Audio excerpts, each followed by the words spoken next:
Today we're talking about luxury handbags that don't hold their value and my bag buying process. So if that's something you're interested in, stick around.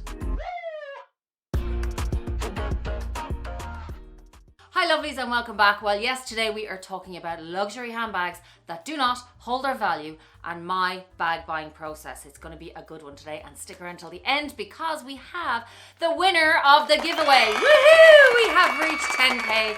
Thank you so much to you guys out there, all of you, every single one of you, from my old subscribers to my new subscribers. Thank you so much, and I cannot wait to announce the winner of the giveaway at the end of the video, so stick around for that. Now, I want to share with you, as always, my fragrance of the day, and today I am wearing the most beautiful, this one is Chance by Chanel Eau de Tendre, fruity and floral.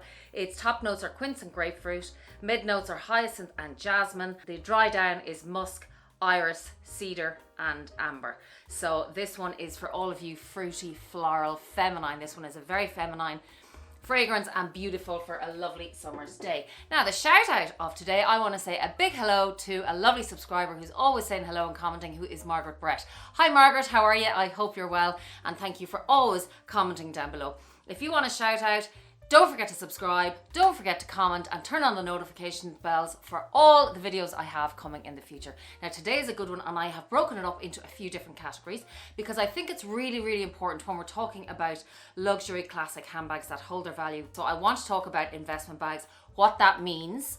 I also want to talk about how to tell if a bag will hold its value or not.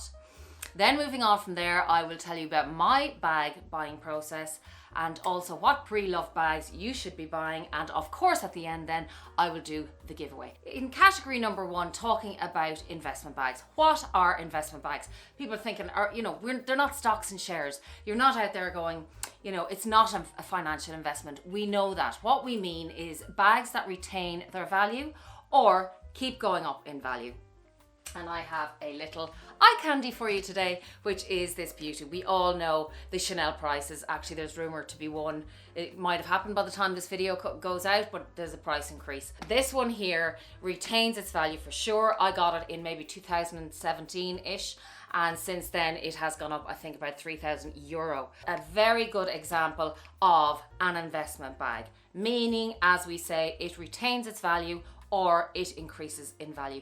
These bags are classic because they are produced year after year after year after year, keeping demand high, and therefore the resale value of this bag is also going to be high. It's never going to go out of fashion. Therefore, when you buy these bags, you cannot go wrong, and that is why they are so sought after. They're well made, high-end luxury bags, and as I said, it's always about supply and demand. From there, obviously, when production stops, demand goes down, and therefore the resale value also goes down. People forget, when production stops a lot of the time, people forget about the bag, and this is an example of this would be the Celine Nano bag, which was absolutely everywhere a few years ago. Beautiful bag, very well made, but I don't see anybody wearing them at the moment, do you? So that is a complete example, the Celine Nano. Plus, when you look at the resale value now, you can get those bags for pretty much half price. So that is one bag I wouldn't be buying new today, even though I think you can still, I'm not sure if you can buy them new, but I would buy that for sure on the resale market. Another bag example of that would be Chloe bags. If you look at them, they're very high fashion bags. They're very of the moment bags. I had a Chloe Paddington, which I absolutely loved and sold it. If I can find a picture, I'll stick it up as well. Beautiful, really high fashion and trendy at the time. That's another thing you have to be careful of, is trends. Don't just buy for the it bag or the it item of the moment, of the season, because something that its flame burns so high and so wide and so fast also dies pretty quickly. So take that into consideration when you're making your purchases and thinking about bags that will hold their value and stick around for a very long time. Another bag would be the Prada Saffiano tote, which was everywhere a few years ago. Also that bag, I haven't seen it in I don't know how many years. So they're just things to take into consideration when you're thinking about an expensive purchase, a luxury purchase. You want a smart purchase, how you're going to buy it. We've been through the whole thing of, you know, weather and all those kind of things, lifestyle and clothes. So these are other points to take into consideration. Moving on from there, the classic bags, of course, I have already talked about the Chanel flat bag, and you've got your houses Chanel, LV and Hermes, which are completely classic and they hold their value. They're produced year after year. They're in high demand. They go up in value, as we know, with all the price increases. And the bags such as the Birkin, the Kelly, the Speedy, the Neverfull and the classic flap will always hold their value. They're iconic bags. They're on Instagram. They have exposure all over the place. So they are great investment bags, and that is what we mean by investment bags. Moving on from their seasonal bags. This is another area to be careful, because seasonal bags are so beautiful because they're great to buy in one way, and Chanel have some amazing seasonal bags, and they're really good because they're slightly, you know, cheaper. They can be at least €1,000 cheaper, $1,000 cheaper than the classics or more, and are beautiful and kind of quirky because they're a little bit edgy, a little bit different. So if you do not mind that they mightn't retain their value, or you mightn't be able to resell it as easily, but let's face it, with Chanel you can pretty much sell the bags easily enough. But the seasonal bags may not hold their value as easily as the classic. There are also other houses that have classic bags that they are producing year after year after year that aren't bad at holding their value, and I have one example here, and that is the Gucci Soho Disco. This is a complete example of a classic line. It's simple, it's a camera bag, and it would be regarded at this stage as a classic bag, and it really, this one kind of generally does retain its value because it is all the classic features. And like that, the YSL clutch, or a lot of the YSL bags in general, would kind of hold their value as well because they're classic lines. And the YSL Toy Lulu, which I know you all love out there, lots of you are after buying this beauty, and she does hold her value. Obviously condition comes into it, and all age, all that kind of criteria, but she is a beauty. YSL have amazing quality, and because of her classic simple lines and elegance, they do tend to hold their value. So as we know, fashion is very fast paced. So you want to move into something, as we get older particularly, that's more classic, more sustainable. And I want to tell you about how you can tell if a bag is going to hold its value. And I have a couple of points to talk about here. Number one being, of course, do your research. It's the only way you are going to tell, by doing your homework, if a bag is going to hold its value or not. So easily enough, all you have to do, a lot of people, I've got DMs from a lot of people saying, Viv, how do you know to price your bags if I'm going to sell them? All you have to do is very, very simple. Look on the resale market, the pre-loved websites, Vestiaire, Fashion File, Yogi's Closet, all of them. Have a look, compare and contrast, as they used to say in our English exams, and literally compare the prices on the second-hand websites of all the different bags, all the different categories, the age of the bag, the condition of the bag, the wear and tear, all of that kind of stuff, and compare that to the retail price of the bag, and therefore you will get your price. And a kind of an example of this, although it's not too bad, is the Givenchy Antigona, but you can get this bag on the pre-loved market for, I got this one actually for 800 or 900 euro, and it's going for I think 1,300 euro. The second point would be the brand's history. Again, as I just said a couple of seconds ago, if you look at Chloe is renowned for being very, very high fashion, and then all of a sudden the flame dies down. Nobody's wearing the Paddington bag anymore. Nobody's wearing the Celine Nano bag anymore. So there are things to consider. Look at the brand's history. Is it a case of, like, Jacques Mus there? I mean, is anybody wearing those bags anymore? I don't think so. Maybe they are, maybe I'm wrong, but I don't think they are. Definitely with the Chloe Paddington and Chloe bags in general, that has happened. The Chloe Faye, it happened with that bag. An awful lot of people, it was absolutely everywhere. The third point I would make here, when you're doing your research on how they hold their value, is, as I just mentioned, the shape and design. A bag shape like this and design as simple and classic lines like the Gucci Soho Disco is going to last forever and ever and ever. It's not emblazoned with logos. It's very simple. It's really good quality. It's a great color. It's very practical. It's very durable. And that would be classed as a classic enough bag. And same with the Givenchy Antigona. I think that's why, even though this was everywhere for a time period, and now not so much, but it's so simple, so classic, and so structured and so functional that this bag will always be in fashion. Last point here on how to tell if a bag is going to hold its value is exposure. Again, if the bag is absolutely everywhere and it's still very popular, therefore demand is high, the resale value is going to be high.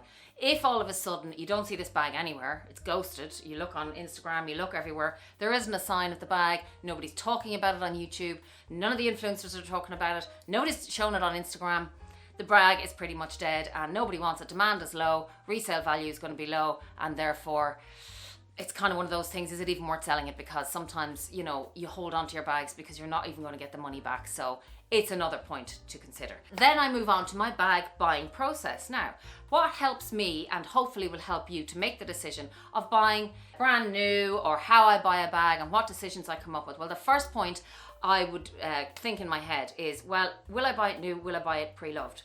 The first thing I think of is obviously money and value and how much I can save. So if I see something like the Givenchy Antigona on the pre-loved market and it is in brand new condition, it has never been worn, and it is €500 less than it is on the retail market, of course I'm going to go this option.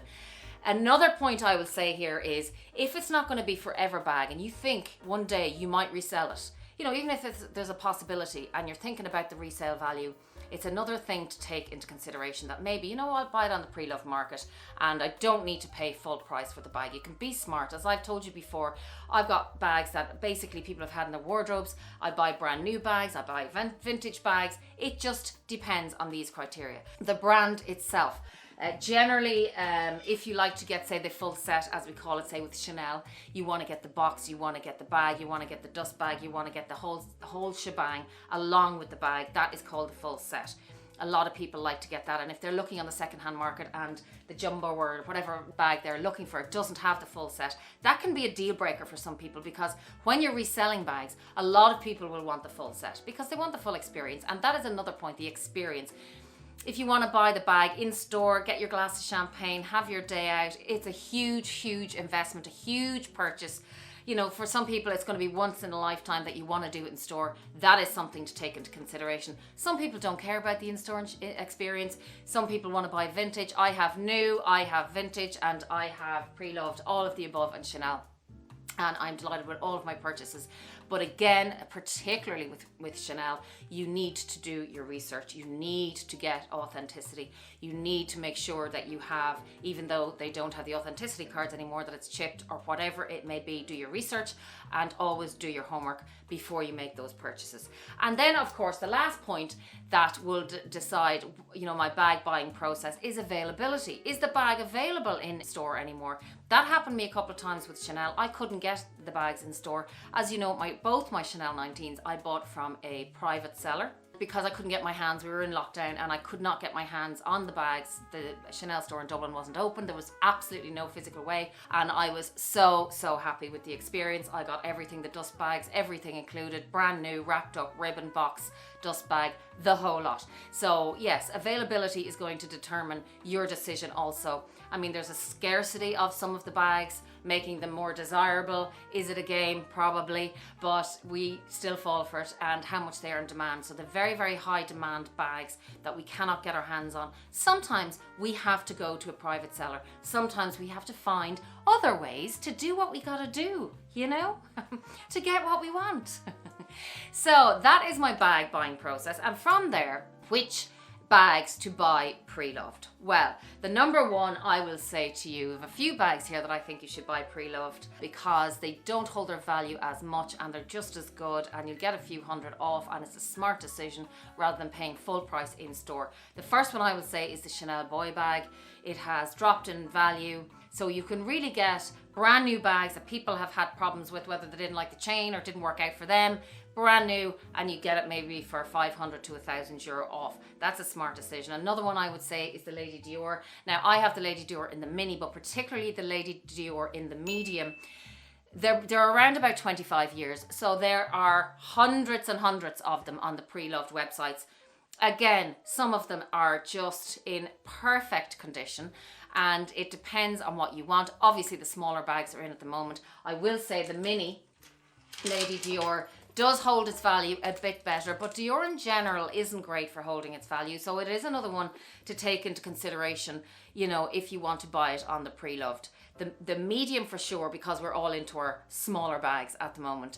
You will get an amazing deal on the medium Dior. And don't forget also that, you know, everything comes around. The jumbo will come back, the medium size will come back. The mini, actually, you may even get a good deal on the pre-loved market as well, but definitely the medium Lady Dior, you will get an amazing price on the pre-loved market.